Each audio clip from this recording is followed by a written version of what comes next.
Hello students. आज हम लोग जनरल ऑर्गेनिक केमिस्ट्री के लेक्चर 7 में बहुत इम्पोर्टेंट कार्बीन इंटरमीडिएट्स के बारे में डिस्कस करेंगे। इससे पहले लेक्चर में हम लोग ने कार्बोकेटायन, कार्बन आयंस और फ्री रेडिकल्स के बारे में डिस्कस किया था। तो हम लोग अभी शुरू करते हैं सबसे पहले कार्बीन रेडिकल्स के लिए।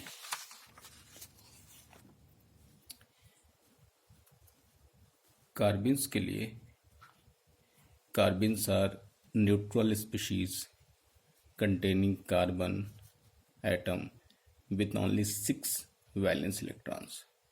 इनमें 6 वैलेंस इलेक्ट्रॉन्स होंगे and carbenes are highly reactive species, practically all having lifetimes under 1 second। इनकी लाइफ टाइम काफ़ी कम होती है, इसी वजह से ये बहुत ज़्यादा रिएक्टिव होते हैं। तो पहला पॉइंट ये था कि कार्बिन में वैलेंस इलेक्ट्रॉन कितने होते हैं? 6 होते हैं। तो आप यहाँ देख सकते हैं 2, 4, 6। तो कार्बिन के लिए वैलेंस इलेक्ट्रॉन हम लोग ने 6 दिखा दिया। उसमें सबसे सिंपलेस्ट कार्बीन है जिसमें दोनों तरफ हाइड्रोजन लगा हुआ है, और उस केस में इसे हम लोग मिथाइलिन कहते हैं या कार्बीन, मिथाइलिन और कार्बीन। और उसी तरीके से जब अगर हम लोग यहाँ पर H को रिप्लेस करके Cl लगा देंगे तो इसी को हम लोग कहते हैं डाइक्लोरो कार्बीन, या इसके अकॉर्डिंग इसका एक और नाम है डाइक्लोरो मिथाइलिन। ठीक है ना, डाइक्लोरो मिथाइलिन। अब कार्बिन्स का टाइप है, कार्बिन को 2 फॉर्म में डिवाइड किया गया। पहला फॉर्म जो है वो है सिंगलेट कार्बिन, और दूसरा वाला फॉर्म जो है वो है ट्रिपलेट कार्बिन। तो हम लोग सबसे पहले सिंगलेट कार्बिन देखिए। सिंगलेट कार्बिन में यहाँ हम लोग के पास ये 2 बॉन्ड है, जैसा कि हम लोग को 2 बॉन्ड दिखाया गया, और 2 ऑर्बिटल, एक ऑर्बिटल में 2 इलेक्ट्रॉन है, एक ऑर्बिटल खाली दिख रहा। उसी तरीके से दूसरा जो रिप्रेजेंटेशन है, उस रिप्रेजेंटेशन में भी यहाँ पर ऑर्बिटल है, और यहाँ पर दोनों इलेक्ट्रॉन को एक ही ऑर्बिटल में ऐड कर दिया गया। इसके बाद इनकी स्पिन मल्टीप्लिसिटी आप यहाँ पर देखिए। स्पिन मल्टीप्लिसिटी से हम लोग इलेक्ट्रॉन के अरेंजमेंट को इस फॉर्मूले से कैलकुलेट करते हैं, 2s+1, जो s है स्पिन ऑफ इलेक्ट्रॉन। क्योंकि ये दोनों इलेक्ट्रॉन इस फॉर्म में है, जब दोनों इलेक्ट्रॉन इस फॉर्म में है तो ये क्लॉकवाइज होगा, तो s की वैल्यू +½ और एंटी क्लॉकवाइज तो s की वैल्यू -½ होगा। तो उस केस में हम लोग यहाँ पर +½ -½ तो नेट इसकी वैल्यू यानी टोटल s की वैल्यू जो क्या होगी वो 0 हो जाएगी। तो 2 × 0 + 1, तो नेट वैल्यू 1 होगी। तो स्पिन मल्टीप्लिसिटी की वैल्यू 2s+1 के फॉर्मूले से पेयर्ड इलेक्ट्रॉन होने पर जो नेट s की वैल्यू वो 0 होगी। जब इस फॉर्मूले में रखते हैं तो वैल्यू कितनी आएगी? 1 आ जाएगी। इसी हिसाब से हम लोग यहाँ पर स्पिन मल्टीप्लिसिटी 1 होता है। इस बेस में इस कार्बिन को 1 के बेस पर सिंगलेट कहा जाता है, यानी कि सिंगल। तो इसमें स्पिन मल्टीप्लिसिटी की वैल्यू 1 है, इसलिए ऐसे कार्बिन के अरेंजमेंट को हम लोग सिंगलेट कार्बिन कहेंगे। तो सिंगलेट कार्बिन का एंगल देख लें, यहाँ पर HH लगा हुआ है तो इसकी एंगल जो है 103 है, यानी कि मिथाइलिन कार्बिन का। सिंगलेट कार्बिन में अलग अलग अगर यहाँ पर आइटम लगा दो तो उनकी एक रेंज है बॉन्ड एंगल की, वो 100 से 110 यानी 110। अब हम लोग इसके आगे की कुछ प्रॉपर्टीज़ के बारे में देख लें। Important points. 6 electrons in outermost shell, सही बात है, 2 4 6 6 इलेक्ट्रॉन आउटर मोस्ट शेल में। इनकम्प्लीट ऑक्टेट, क्योंकि इनके पास टोटल इलेक्ट्रॉन ही 6 है, इसलिए इनकम्प्लीट ऑक्टेट होगा। और जब इनकम्प्लीट ऑक्टेट है तो इनको हम लोग इलेक्ट्रॉन डेफिशिएंट भी कहेंगे, क्योंकि इलेक्ट्रॉन डेफिशिएंट स्पीशीज, क्योंकि इनके पास ऑक्टेट से 2 इलेक्ट्रॉन कम है। नंबर ऑफ वैकेंट ऑर्बिटल 1 है, जैसा कि हम लोग को यहाँ पर दिख रहा है कि वैकेंट ऑर्बिटल आपके पास एक खाली दिख रहा है, यानी कि इसमें भी हमने वैकेंट ऑर्बिटल एक खाली दिखाया है। उसके बाद यहाँ पर इलेक्ट्रोफाइल कहा गया। इलेक्ट्रोफाइल इसलिए क्योंकि electron deficient with vacant orbital, electron deficient with vacant orbital है, इसको हम लोग इलेक्ट्रोफाइल बोलेंगे। उसके बाद न्यूट्रल स्पीशीज, यानी कि आप देख रहे हैं कि इस कार्बीन के ऊपर कोई चार्ज नहीं है, इस वजह से इसको हम लोग न्यूट्रल स्पीशीज कहेंगे। अच्छा, एक और चीज़ देख लेते हैं, न्यूट्रल स्पीशीज को हम लोग कैसे डिफाइन करें। वैसे हम लोग पहले भी देख चुके, एक बार फिर से दिखाते हैं। जैसे मैंने यहाँ कार्बन ले लिया, ये कार्बन के खुद के इलेक्ट्रॉन है 4, जो इनके वैलेंस इलेक्ट्रॉन होते हैं। जब किसी एटम में वैलेंस इलेक्ट्रॉन जितना होगा और उस केमिकल के अंदर भी उसके पास उतना ही है, तो उस पर चार्ज 0 आएगा।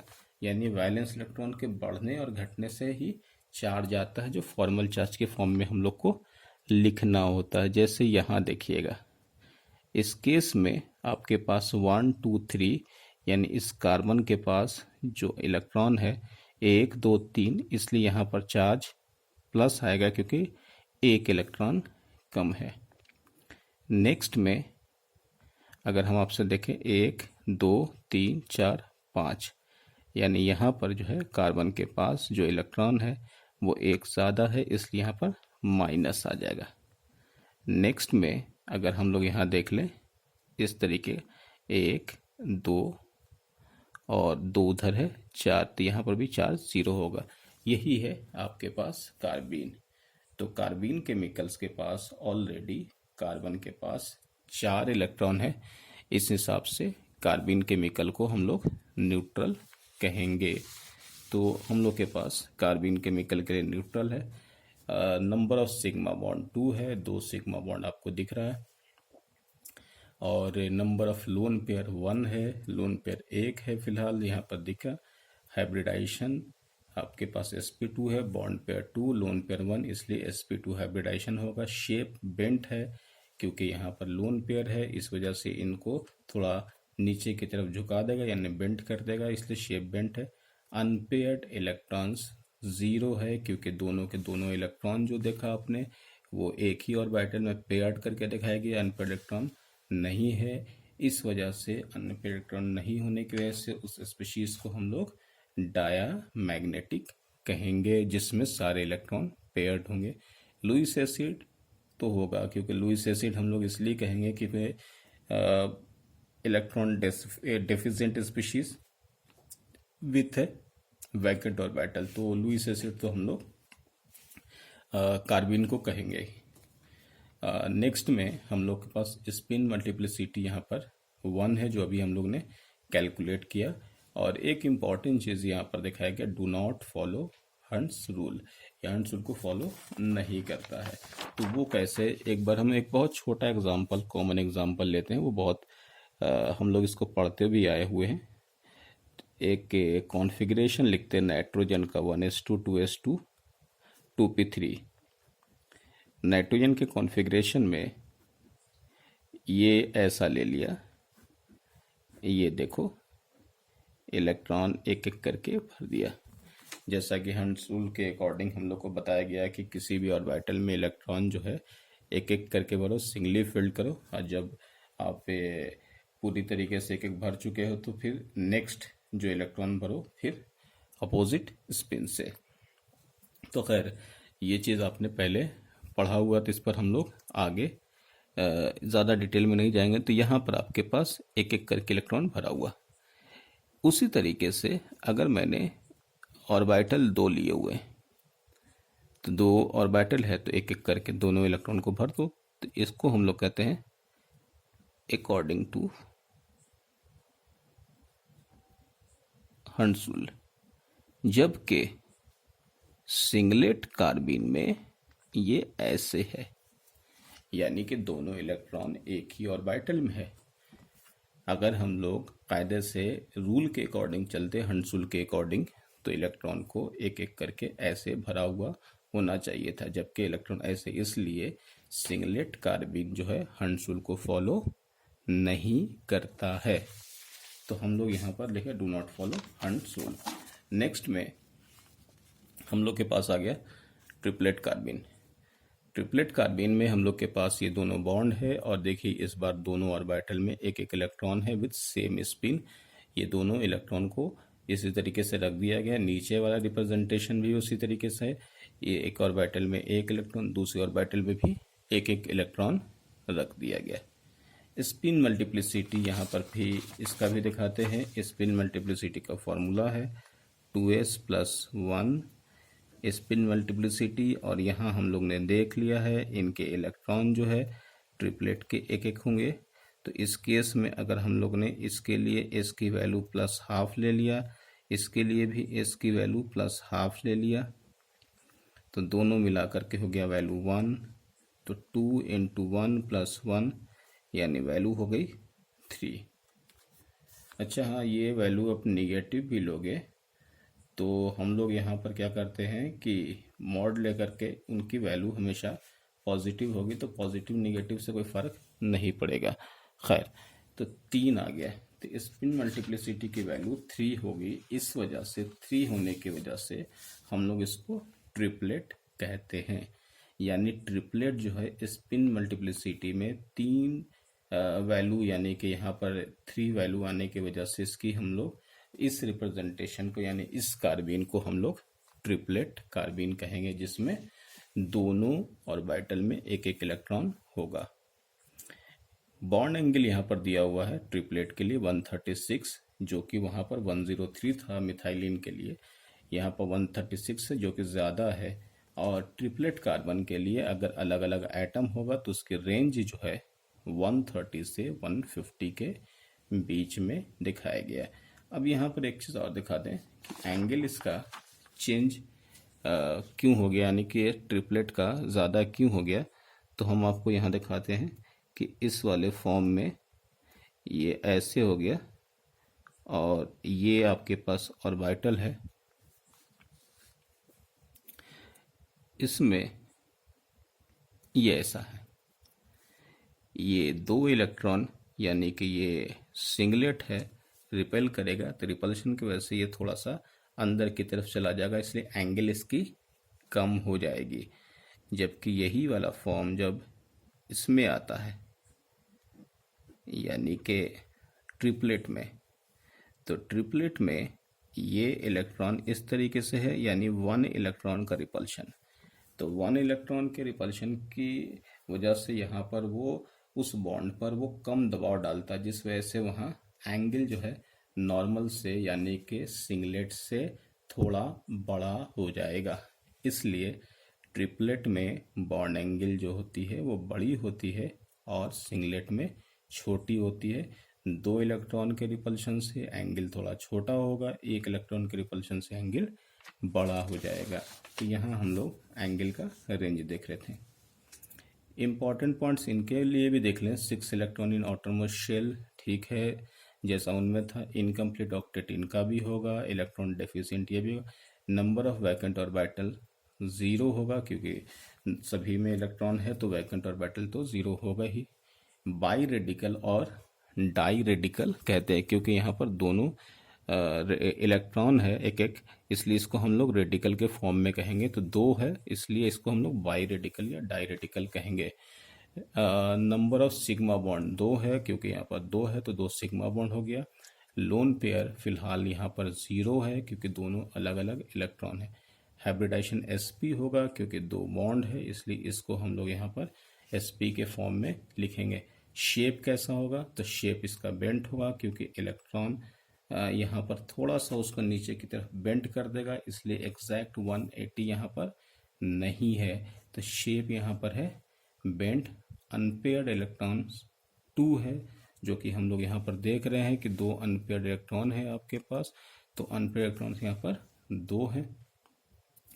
और जब अनपेयर्ड है तो उसको हम लोग क्या कहेंगे, पैरामैग्नेटिक कहेंगे।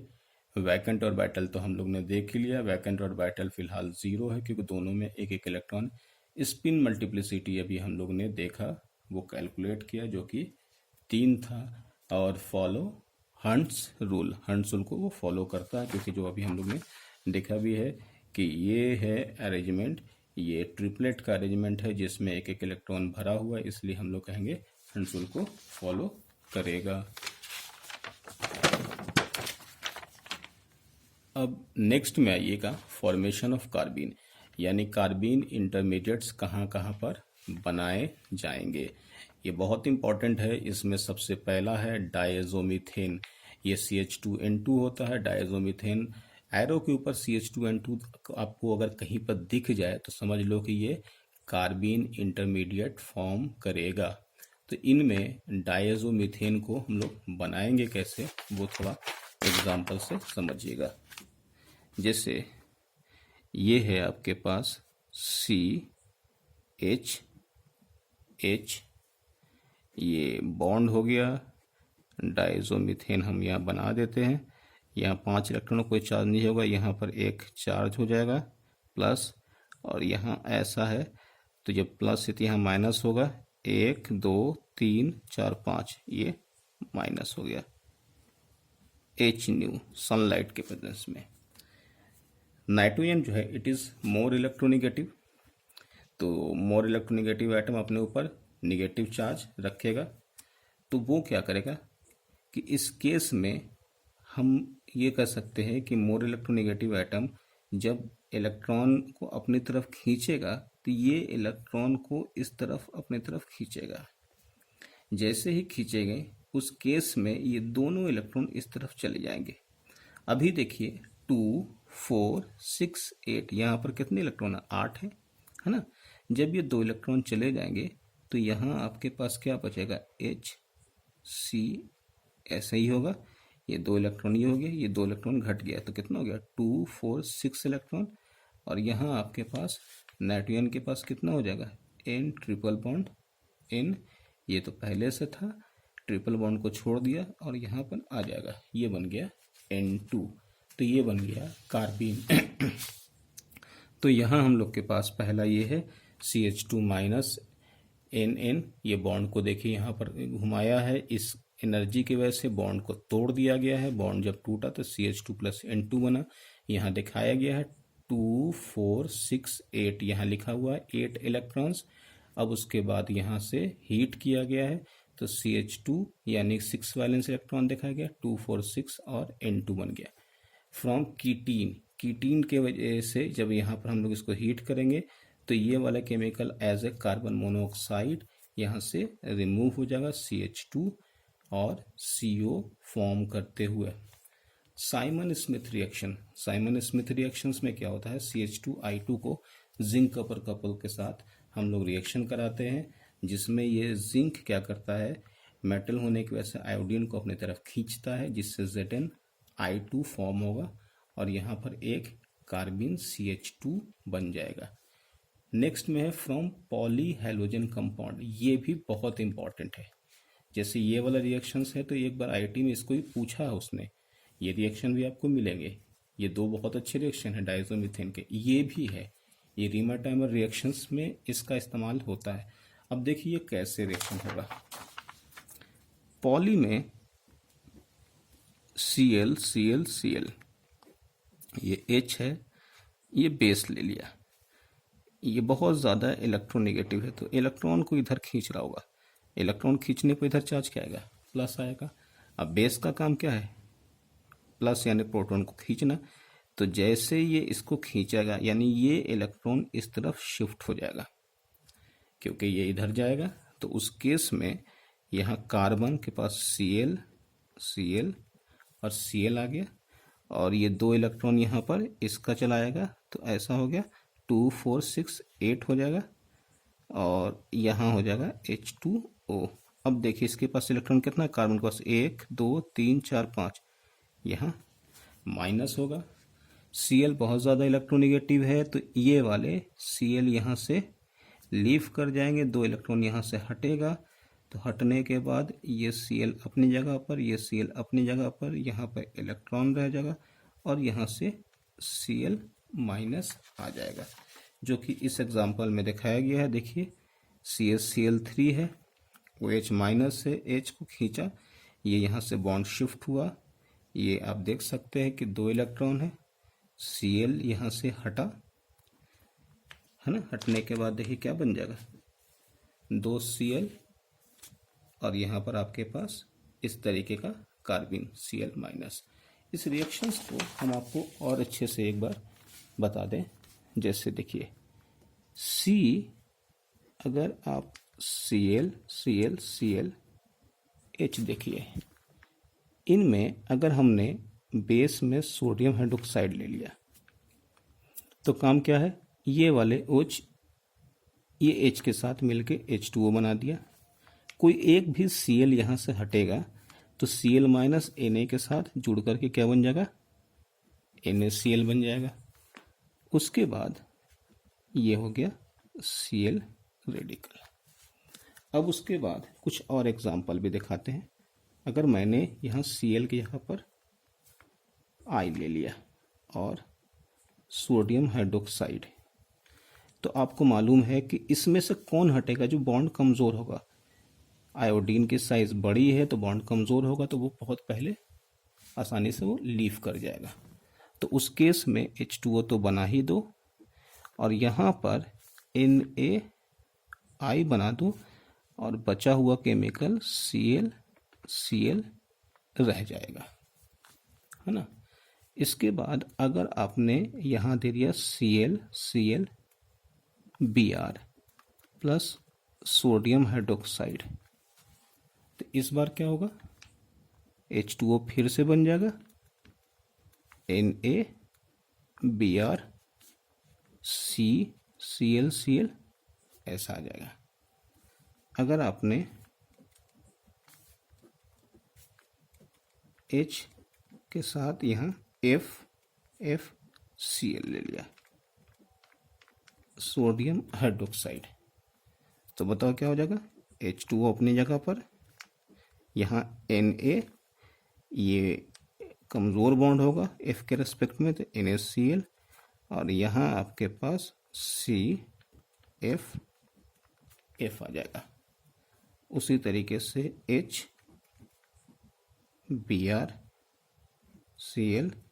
Cl आ गया, या I ले लो सोडियम हाइड्रोक्साइड, तो यहाँ बन जाएगा